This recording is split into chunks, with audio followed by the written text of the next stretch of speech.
Oh yes, and welcome to the final word here on Irish Football Fan TV. Bit of technical issues earlier, but we are good, and hopefully the stream will now continue on this gloriously beautiful Sunday morning. But unfortunately, we don't have a gloriously beautiful result to talk about for the Republic of Ireland. Another disappointing result, a 1-1 draw at home against Azerbaijan, where I think any hopes to par, if they weren't already, are definitely dead in the water now. Ger Brown here to host today, and delighted to be joined as always by regular correspondents Paul Tierney and Gary Spain, who were both at the game yesterday. Lads, four things a couple of hours on from another disappointing result.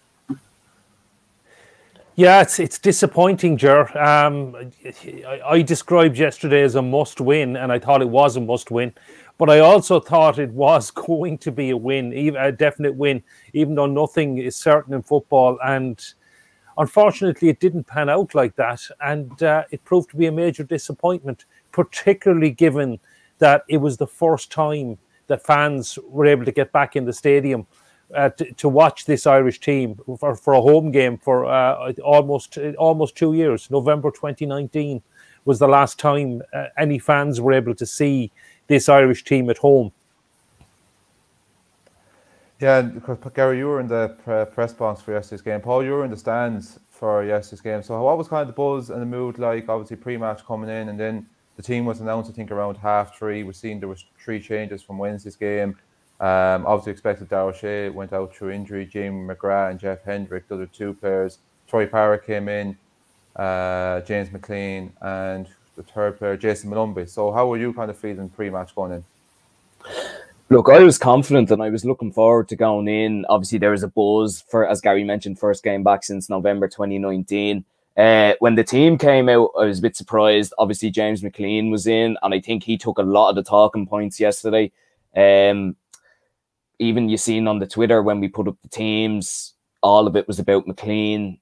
That was all the talking. And look, we don't want that. We want support, but a lot of it wasn't positive, really. They were just kind of shocked, and there was some negative comments as well. And you don't really want that. But there was still a buzz around the ground when I got there. There was a buzz on the dart going in.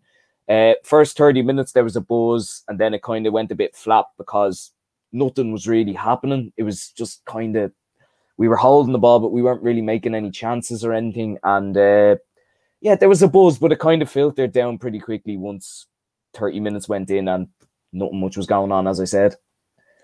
Yeah, because I mentioned there at the start, we are live both on Facebook and YouTube, and absolutely loads of comments flying in already. We'll try and get through as much of them as we possibly can. I think, Paul Turner, you're the man behind displaying the comments, and we're going to get them up earlier. So you mentioned, like, Paul, there after about 30 minutes, things had kind of gone flat. But Gary, the first 10 minutes I thought yesterday was really, really encouraging. And I think we had 3 pretty good chances. In the 5th minute, we had that ball that Josh Cullen pinged into the box. Matt Doherty on the end of it on the right-hand side, free header. Should have done better. That move all kind of started when John Egan switched the play from the left to the right. Then a minute later, Coleman plays a great ball down the right wing as well. Adam Meter shows a combination of really good strength and pace to shrug off the Azerbaijan defender. Squares it back to Aaron Connolly. Gets a shot away. Probably difficult because the defenders rushing onto him. We got a corner from it. McLean whipped it in. The goalkeeper cautious. And then in the 9th minute, really good pressing as Azerbaijan were coming out the back. I think it was Josh Cullen ultimately ends up being the player that forced a turnover. He then released, he found Jason Malumbi, who released Seamus Coleman, and it kind of opened up in front of him for a moment there, but he never really kind of got a clean shot away. First 10 minutes was kind of really encouraging. You kind of felt, Jesus, this early goal mightn't actually be that far away. Yeah, definitely our best spell, without any question, was the opening 10 minutes. We started so well, and probably a spin-off from Wednesday's great performance. Start of the game, you mentioned the chances. I thought Adam Ida was absolutely brilliant in that run and what he set up for Aaron Connolly. And as I said, it was blocked for a corner, so close. Seamus Coleman, they said, had a great. He made a great run, kind of a Sheffield United style overlapping centre back, which I think they were the ones to pioneer this. And Seamus, of course, was playing as part of a back 3, but he came up probably not used to finding himself that close to goal. And I think he's only 1 international goal Seamus has scored, and unfortunately he couldn't get the effort on target. Had a lot of time and space at the edge of the box, but yeah, the first 10 minutes were really, really encouraging, and we started with a great tempo. Azerbaijan were pushed back. They were they looked like they were going to wilt. And I think had we scored at that point, we probably would have gone on to win the game 3 or 4-0. And it was probably the fact that we didn't score when on top. And we didn't stay on top for that long. I think Paul mentioned half an hour. I'm not even sure about half an hour. Azerbaijan kind of grew into the game. I think they started very badly. They looked nervous, the crowd, everything again. But they gradually got a foot on the ball. And the rest of the first half, they were probably, well, I don't want to jump ahead, but they were probably just as good as us, really.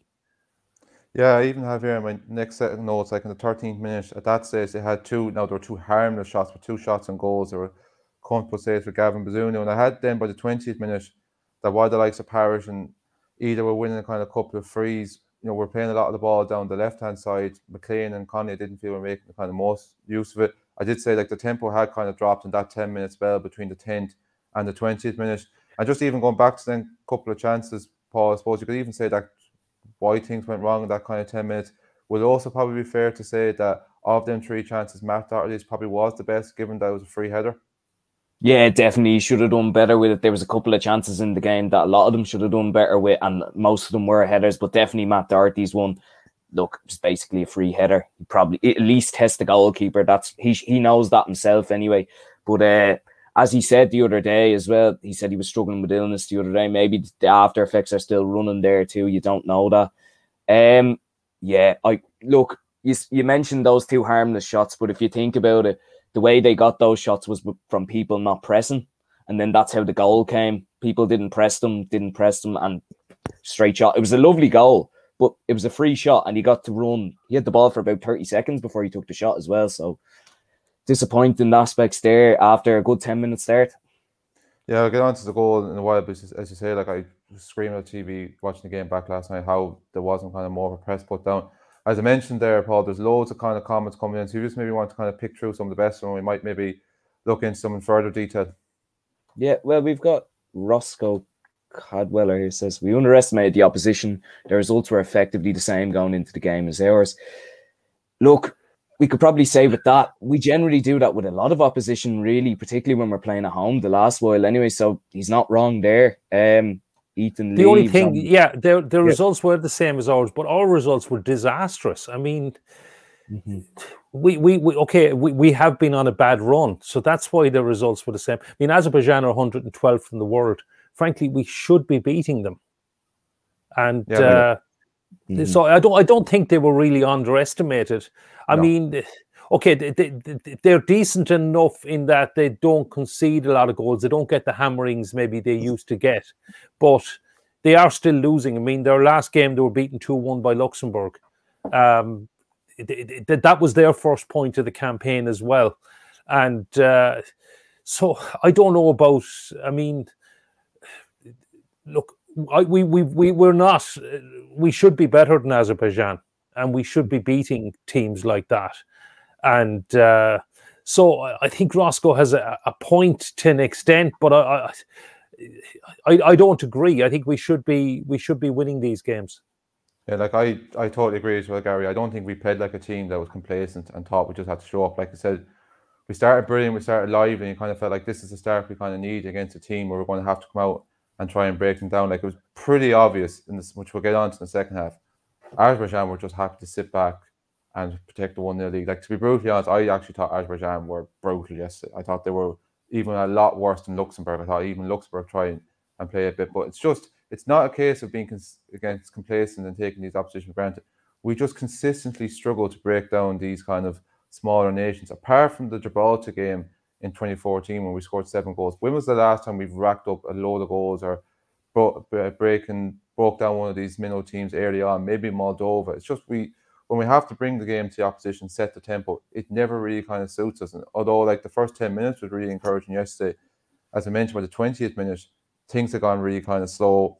Our next decent chance, I think, was in the 28th minute when was it the cross that Aaron Connolly put in? Oh no, it was Jason Malumbi, sorry, long range shot. Connolly initially got shot blocked, came back to Malumbi. That was wide. A couple of minutes later, I think at the 32nd minute, we had a decent chance, but that was the one that Connolly whipped into the box, and Ida probably could have done better with a header. But again, that was meant to be more of a team in the second half. Like, while we had a couple of good chances, most of them were just crossed into the box. Like, it was not even saying kind of like hit and hope kind of stuff, but there definitely was a feel of a lack of creativity. Yeah, there's another point here I'd like to make, and Ethan, I think, touched on it. It's probably what I agree on, is the first 10 minutes we were unquestionably the better side. Yeah. I was keeping an eye on the UEFA stats, particularly late in the first half, and the possession stats, it was 51-49 in our favour, and it actually went just on 50-50 at half-time.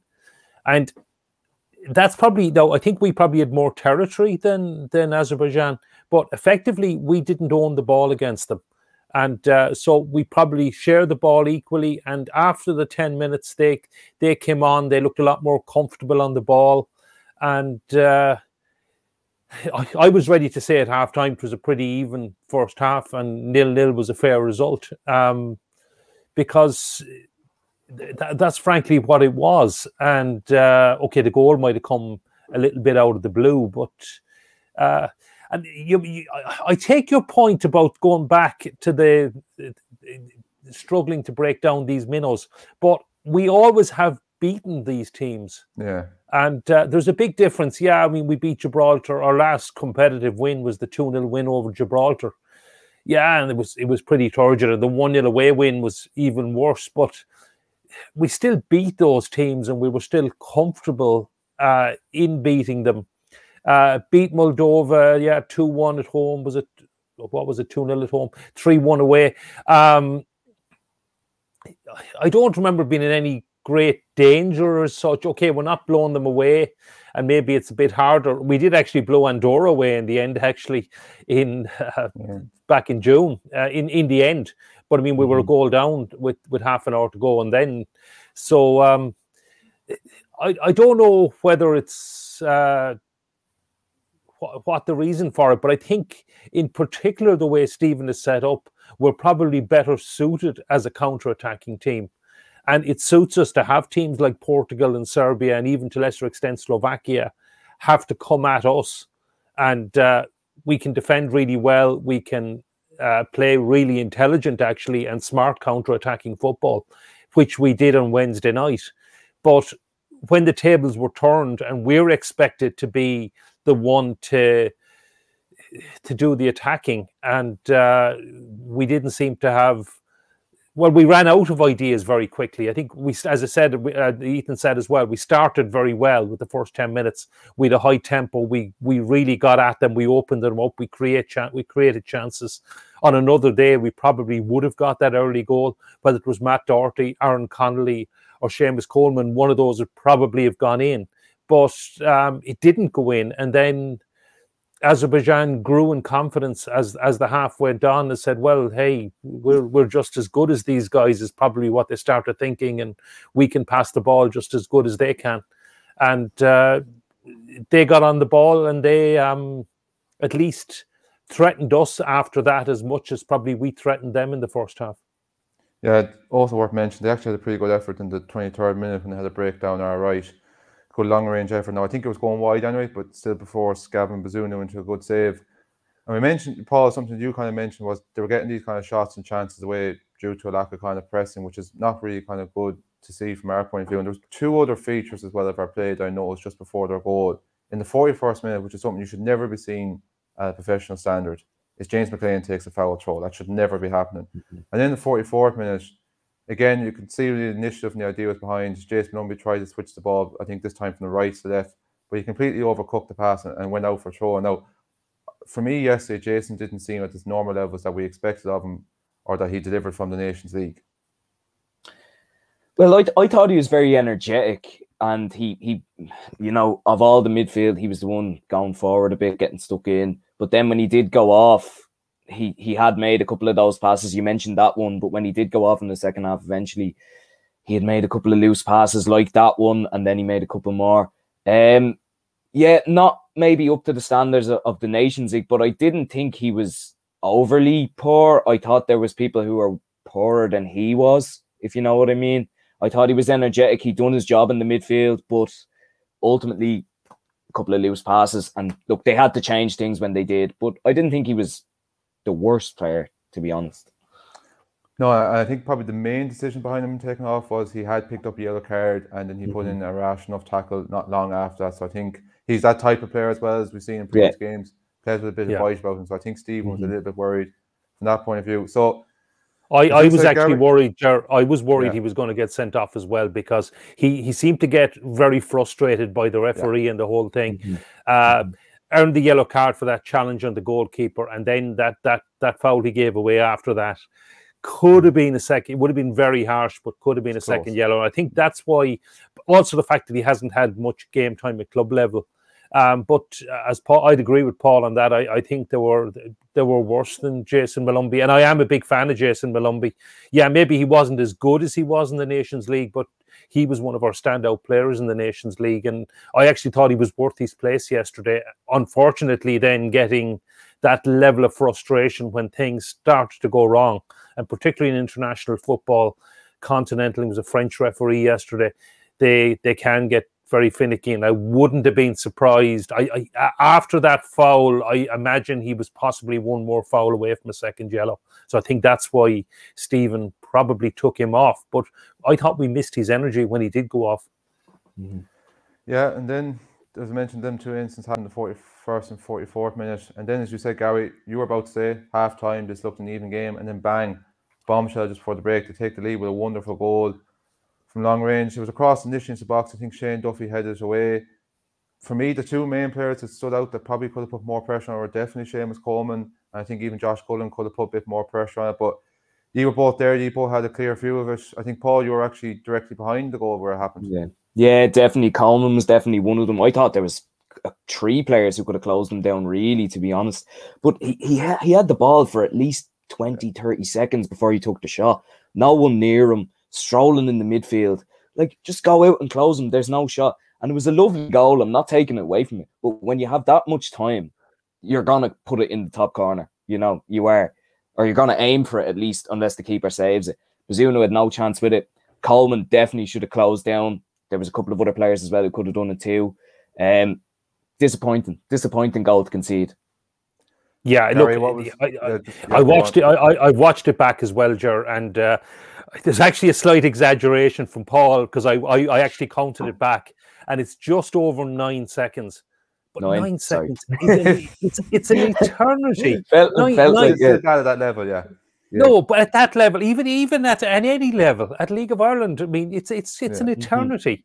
And he didn't even need it. He didn't know what to do. If you actually watch it back, he kind of took a touch. Oh, what am I going to do? And then I don't know what I'm going to do. And then and he took about 3 decisions, and suddenly says, "Oh, I'll move it again." And it was Seamus Coleman, I think, mainly. Josh Cullen could have closed him down as well. And eventually he says, "Oh, sure, I may as well have a shot." So probably from Azerbaijan's perspective, yeah, it was a good goal. It was a great strike. I don't think Gavin Bazunu could have done anything about it. But it is a shockingly awful goal to concede, because 9 seconds is an absolute eternity at this level. You can't dwell on the ball 25, 30 yards out from goal for 9 seconds in an international match. And I don't know, that was shocking and the most frustrating part of the day for me. Yeah, you wouldn't get that time in amateur football either as well. That's the thing, you know. It's crazy. As you said, and it's not as even if he made the time either. I mean, I look back and maybe some of the great midfield players in our perspective, maybe the likes of John Giles or Liam Brady, and they can make time for themselves. Johan Cruyff was the master of this. Sorry, lads, I know it's way before your time, but they had the ability to make time and make space, but they weren't able to make 9 seconds for themselves. I mean, they didn't need it either. In fairness, they wouldn't actually have held the ball for 9 seconds. They would probably have stuck it in the net in 2 or 3. But you shouldn't get that time, and that's very poor. And that it changed the whole narrative, as Stephen said in the press conference afterwards. It changed the whole narrative at half time. It effectively changed the whole game. Yeah, and of course that then was pretty much the last kick of the first half. Half-time substitution, seeing Darrell Horgan came in for Aaron Connolly. Actually, Paul, if you could just scroll back up in the comments there, because there's a good comment on this. It came from Sean Kyo. If you just find it there, it was one of the YouTube ones. That's the one, yeah. And just kind of it feeds nicely into this kind of substitution as well. Now, look, everyone's entitled to their own opinion, but yeah, Darrell Horgan came on and did have quite a good impact in the second half and started very, very lively. I think he put a cross in for Jason. We can just get in a second, Paul. Yeah, put a cross in for Jason Malumbi, who just didn't seem to adjust it quite right with his body and went over the top. But he brought that kind of energy kind of straight away. Overall, your own kind of point of view, what would you kind of think of that? Would you back up and agree with Sean? Yeah, personally, I would. I thought Horgan was very energetic when he came on. He done brilliant. And look, that's got to be said. Sorry, Jerry will be back in a second. He's just fixing the lighting in his room. It just went off. It's a sensor light. Yeah, I thought Horgan done well. Look, he was lively right from the get-go. He was causing problems, running down the line. And look, I just don't think Connolly was at the races today, and that's why he got taken races yesterday, and that's why he got taken off. Yeah, I thought Darrell Horgan did well enough when he came on. Aaron Connolly didn't have one of his better games, but I thought he was a lot better on Wednesday than he got credit for. He got a lot of criticism, a lot of flack on Wednesday, probably the flack that James McLean got over yesterday. Yeah, I mean, I don't know if Darren. I know I can see what Sean's comment about making the difference, but I think the difference as well is we were 1-0 down. And Azerbaijan had something to sit back and protect, which they didn't have in the first half. So I think they probably made a decision to retreat a bit into their shell. Now, Darrell Horgan did reasonably well. He switched wings quite a bit, but some of his passing and delivery wasn't up to scratch either. And so I don't think there was a marked difference from... I didn't see the difference from Darrell Horgan coming on for Aaron Connolly. I would take the point about maybe not starting Aaron against Serbia because he hasn't had a lot of game time at club level, and perhaps just the third game in 6 days. I think that's going to have take its toll on players who haven't had the game time. They really need it, but I don't know if we. I'm not convinced if we were actually better in the second half. I think Azerbaijan had got the lead probably a little bit unexpectedly, and then they definitely, whether it was a case of we pushed them back or whether they made a conscious decision to shut up shop and park the bus, for want of a better expression, and just make sure we wouldn't get through. Yeah, like the biggest thing that stood out for me probably in the second half is agree with you. Like, I don't think we played that overly much better. There just seems to be a bit more urgency and kind of tempo to our play. Probably helped with the fact that we were playing into the South Stand and there was a heavy contingent of fans there. Like, compared to the Luxembourg game in the second half, we just seemed to go through the motions. You kind of tell we were lacking that little bit of spirit and lift. And the fact we were playing into our traditional goal that we would in the second half of fans probably helped. But as I kind of just touched on earlier, like when I'm looking back at my notes here and thinking back to the game yesterday, it was all just kind of crosses into the box and kind of, a couple of missed headers. Ida had a glancing header. I touched on Malumbi's free header. Shane Duffy had a free header at one stage, I think, from Robinson cross. I think was it Horgan and McLean put a cross in one stage. The goalkeeper missed it. We couldn't take advantage of that. Soon enough, after Conor Hurahan came on, he had a decent long-range effort that went wide in the initial build-up. Coleman had a shot kind of blocked. They were just kind of happy to kind of sit back and just kind of soak it all up and kind of felt like if this is all they're going to be able to do is put crosses in, like that we're going to be grand and we're going to be fine. What was kind of the tension and kind of feel in the South Stand? Like, obviously, because you, as I mentioned, that was the stand that you were in, Paul, the stand we were shooting into the second half. Was there kind of this genuine sense of belief that, like, we're even going to get one to get back into this game and get something from the match? No, there wasn't. For me, I didn't think we were going to get one at all. When we did, I was delighted, obviously, but I didn't think we were going to get one at all the way it was going. Frustration, anger, people hitting chairs, the usual stuff, just general frustration. And particularly when James McLean was on the side as well, he was getting a lot of stick off the fans every time he got the ball, which I didn't agree with fully, but he was getting a lot of stick. Sometimes he didn't put in great crosses either, but there wasn't great crosses coming in anyway. Ultimately, we did score from one, but I don't know. There was just general frustration all around me anyway, to be honest. Yeah, I thought the fans were actually fantastic, Ger, actually. Now, maybe it's probably the lack and hadn't been back in the Aviva, but they particularly was the South Stand, the singing section, 114. and those around, that they really sang and supported the team right through the 90 minutes. There were a few boos at the end, but not that many. Yeah, And not but that many. in general, the fans were absolutely fantastic. And I'm one who'd actually be often in the past have been critical of the atmosphere at the Aviva, because frankly the atmosphere has normally been miles better away from home than it has been at home. But I thought the atmosphere yesterday was brilliant. Now maybe it was partly the fact that for everyone it was first time back in 22 months, but I thought the fans were absolutely fantastic and really encouraged the team and got behind the team in that second half, even when things were obviously not going so right. And sorry for cutting across you, Joe. Grant, the other point I was just going to literally ask was we made a double substitution as well in the 63rd minute. We brought on Conor Hourihane and Callum Robinson for Jason Lumbey and Troy Parker. We touched on probably a yellow card and another rash tackle was probably the reason behind Jason. I thought Troy, as I mentioned, I thought he'd done quite well in the first half, but just seemed maybe the game just kind of got away from him. What kind of impact or how would you rate the role and performances of both Hourihane and Robinson when they came on?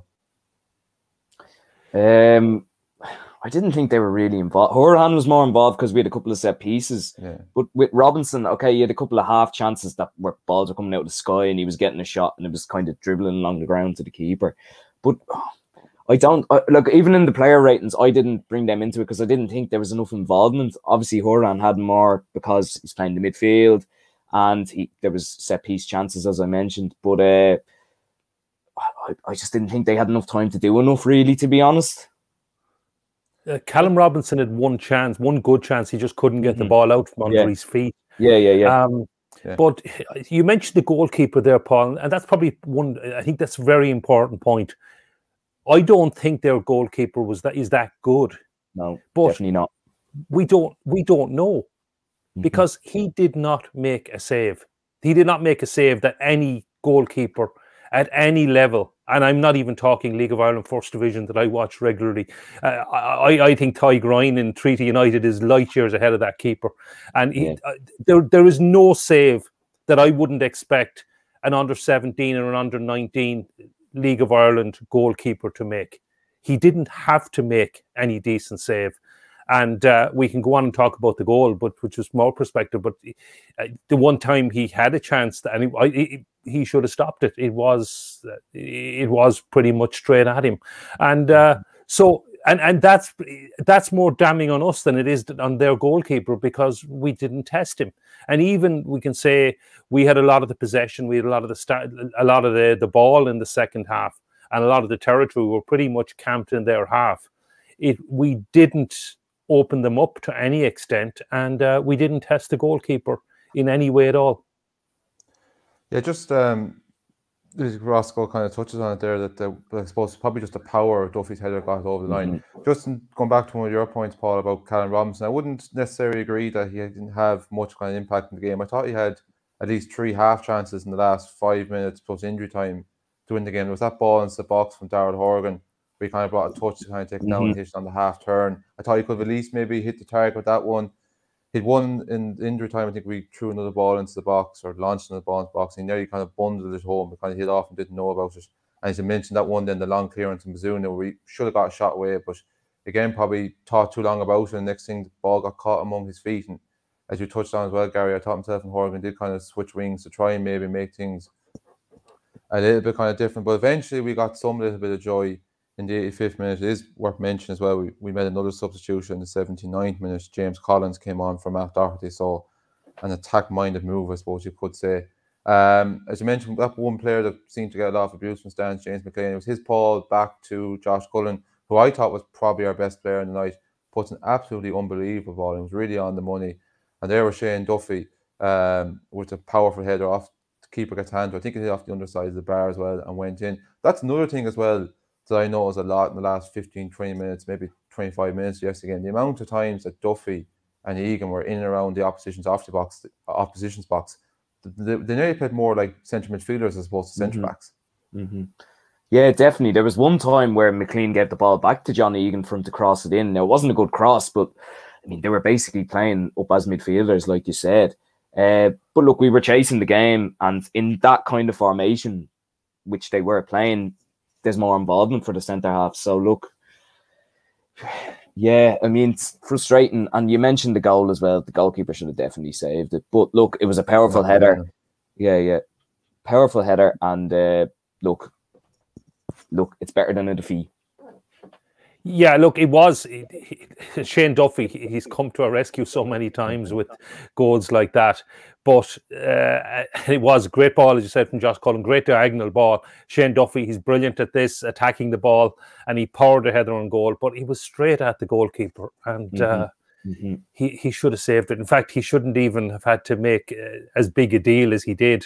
Now, I know goalkeepers do this to waste time, and when it's your own team and they're 1-0 up, you love it when there's a simple ball coming into their hands and they make a big flurry dive and waste a few seconds. But that was one he should have just had. It was a powerful header, but he should have just caught it with two hands and maybe thrown himself to the ground for the 76th time. I didn't count them all. Yeah. For just waste a few more seconds. He should have saved it. It's great he didn't. It's great he went in, and it rescued. It rescued a point, and I mean, it's still a bad result, but as opposed to being a totally disastrous result. But I'm glad we didn't lose.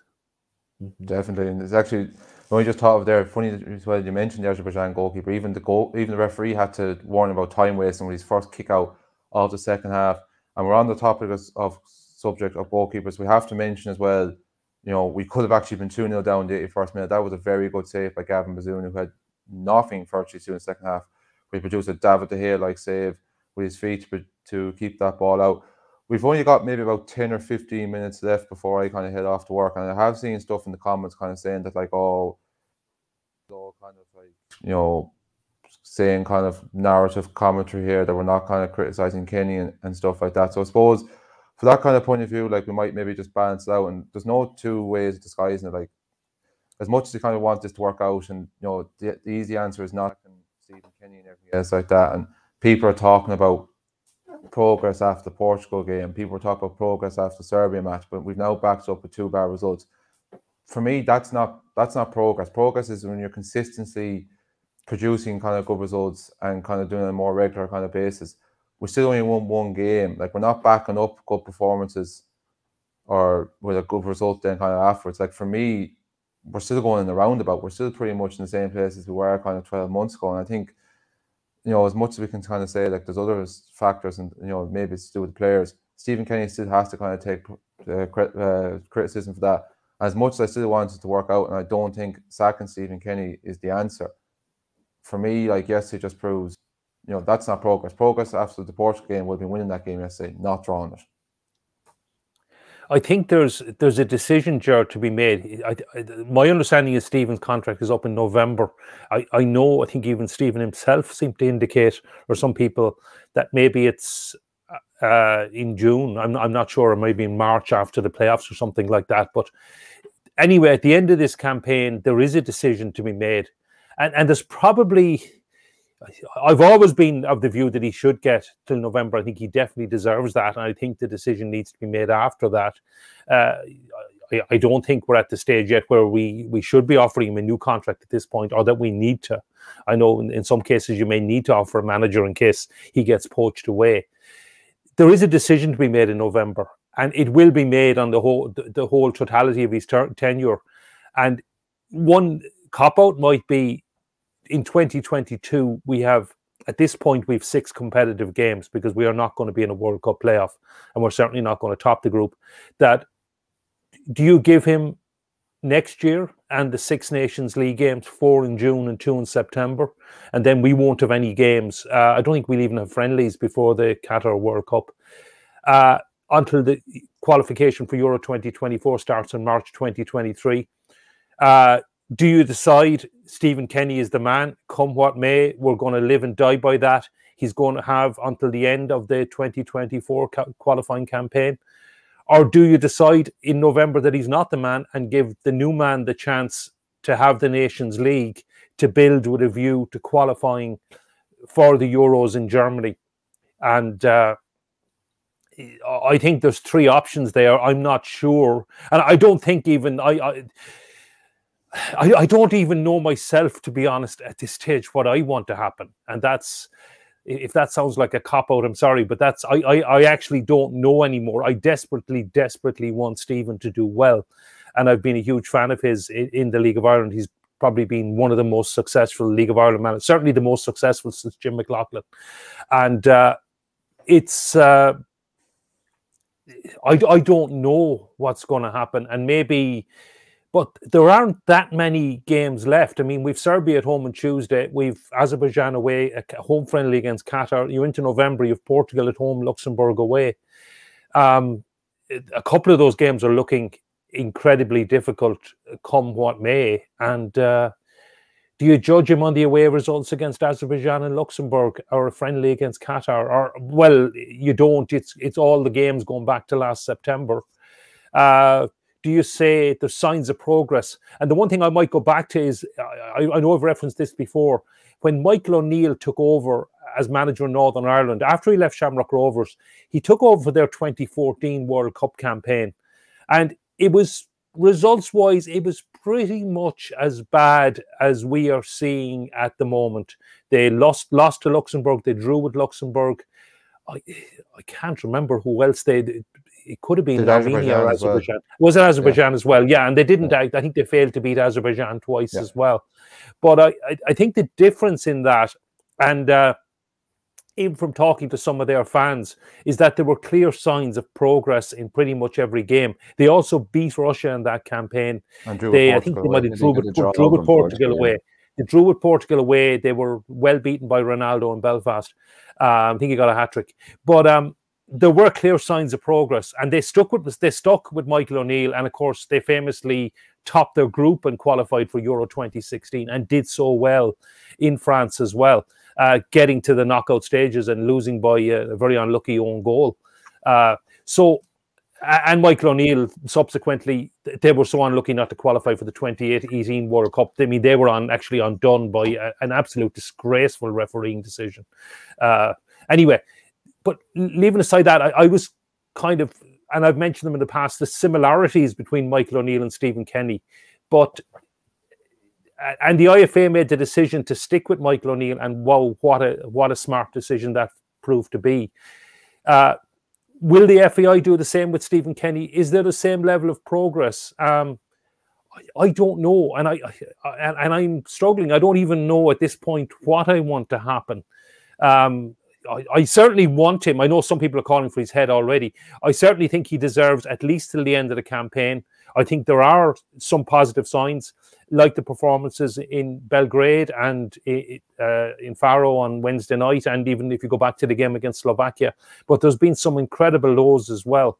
And I mean, another stat, Shane Duffy's goal, I mean, none of us three have been to any Irish game in the Aviva since November 2019. We haven't missed an Irish goal. Shane Duffy's goal was the first goal we've scored at home since Matt Doherty scored against Denmark, you know. And, okay, we got a few away from home and everything. So is there enough progress? I don't know yet. And I think we can keep debating it, probably come back to it in November. But whatever way the FAI decide, they can decide to go for a new man in November, or they can decide to give him the Nations League, or they can decide, come what may, hell or high water, we're giving him a contract till the end of 2024 qualification, and he is the man, we're backing our man. And I know there are some really strong zealots. I've seen some of the stuff on social media, and people saying, doesn't matter, he's the man, he's staying till 2024. And then other people saying he should be gone this morning. I don't know. I think the jury's still out, but it's a really tough one.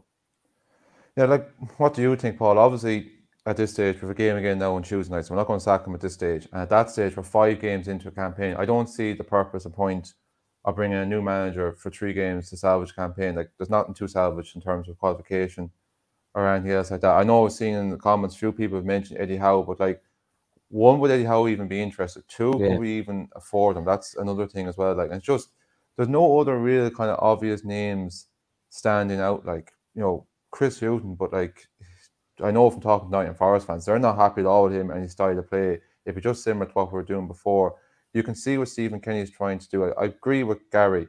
There has been signs of like good progress. Like there's been isolated performances. That's the problem. They've been isolated. They've never been backed up by a good performance or a good result since. Like for me, to take only 1 point from the 2 minnows in the group at home is completely unacceptable. Yeah, it is unacceptable. Personally, for me, as you said, there's no point in getting rid of him now. There's only a couple of games left. Let him finish this campaign. Hopefully, we can get a couple of results, get some of the fans back on side. But look, there was a comment there. Rome wasn't built in a day. Listen, Gary made the point about Michael O'Neill as well. Stick with it. There's no point. Like this isn't like Chelsea where you can just sack a manager and then the problem be immediately solved. Look, they've got much more quality players than we do as well. Think of it like that. He's trying to do something. He's trying to play a style which people have been asking for years, and they're giving out about it. So, look, there's no way of winning here. Personally, I'd stick with him. There's no point in getting rid of him now. So, just Paul, would you stick with him, Paul, until the end of the 2024 qualifying campaign? Is that a come what may, or would you say give him the Nations League, or I don't know. I mean, I'm of the decision. Make a decision in November. I don't know yet what I yeah, but like I think after this campaign there should be talks anyway. There has to be talks, and look, they might have to give him an ultimatum. Look, we've never won a game in the Nations League. Maybe say, look, when we go into this, we have to try and win at least this amount of games because we're going to be in a less quality group as well. So, look, I mean, I definitely think November there should be talks anyway.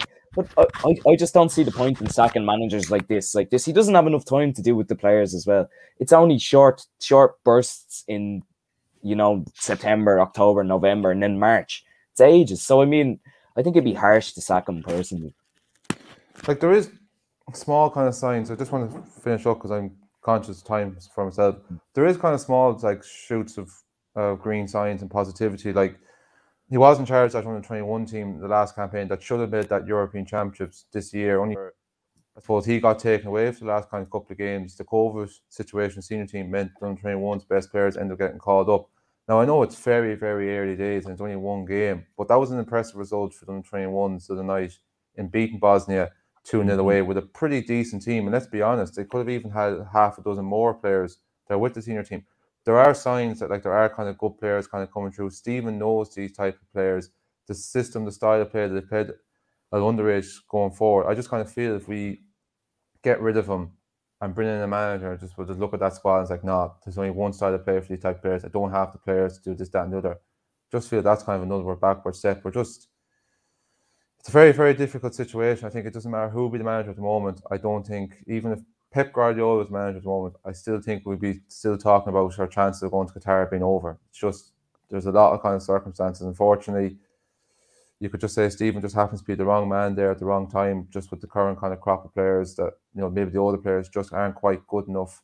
And the younger players still going to take time to get through. Like, as good as Wednesday night's performance was against Portugal, like we maybe read too much into a one-off game. Like, at the end of the day, there's a reason why these players are not starting with their clubs in the Premier League. There's a reason why these players are playing at League One level. One good performance against Portugal isn't going to change that.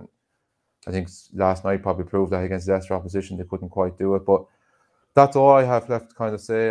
Anything else, lads, you want to touch on just before we wrap it up for today? There's just one comment here, and I think it's a bit harsh. Now, I'm not saying the Azerbaijan players are fantastic. Some of these boys play for Karabakh, who have been in Europe a lot more than some of our players as well. So to say postmen and builders, it's not like Gibraltar and San Marino, okay, they're not the best. We still should be beating them, but some of their players have played in Europe more recently than some of our players. So again, I'm not trying to back it up. I still think we should have won, but they're playing. Okay, they're not. They're not. It's not Gibraltar. They're not. They're not part-time players. They are professionals, and Karabakh are playing in Europe, but they're in Europe because they're champions of Azerbaijan, and they are a better team. I mean, they beat Dundalk. They beat Dundalk comfortably enough recently. I saw them play Dundalk. Actually, I saw them play Linfield as well. They played Linfield a couple of years ago in the last qualifying round for the Europa League, and Linfield actually beat them that night in Windsor Park 3-2, and they were winning 3-1 until they gave away a stupid penalty right at the end. And they went out in away goals rule. And I know people said they beat Aberdeen, which they did home and away. So, look, they're no mugs, but it's a big step up from the likes of Qarabag, who, frankly, you can say, right, they're playing in Europe. But, and they'll beat Dundalks, and they'll beat Shamrock Rovers, and they'll beat Linfield, and they'll beat Aberdeen. But when Qarabag come up against even, I don't know, even a mid-level European level, they're going to get beaten. They're going to get blown away. So yeah, it's not like the airport workers or the customs guys in Gibraltar who are back into work tomorrow morning, but they are playing in a pretty low level. The Azerbaijani league is ranked 30th, I think, out of the 55 in UEFA. Yeah, it's ranked higher than ours and deservedly higher than the SSE Electricity League. They have better players and better sides than we currently have. But our players, by and large, are not making up our national team. We have players mainly playing in England. And even if it's in the championship, we still should be beating countries like Azerbaijan. It's not a gimme. They're not part-timers, but we should be winning these games, particularly at home. Yeah, I agree. I was just saying, because it just kind of annoyed me a bit. It was like, it's not that bad, like it's a bad result for us, but they're not like how he was describing them. That's all I'm saying.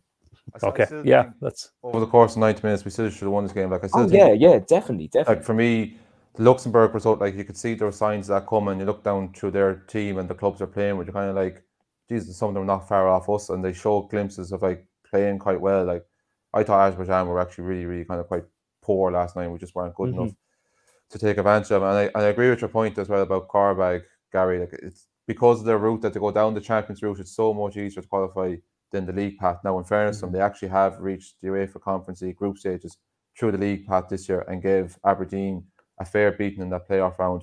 But look, we could easily stay here for another hour or two, or even till the sun goes down at 8 o'clock tonight and talk this, and we could have great fresh content. But unfortunately, I have to head off to work. I'm even actually just a few minutes late myself, right? But lads, thanks very much for taking the time out on this, I suppose at this stage, this Sunday afternoon, for going through another disappointing night yesterday, but fingers crossed, hopefully we'll have more positive things to talk about after Tuesday's game.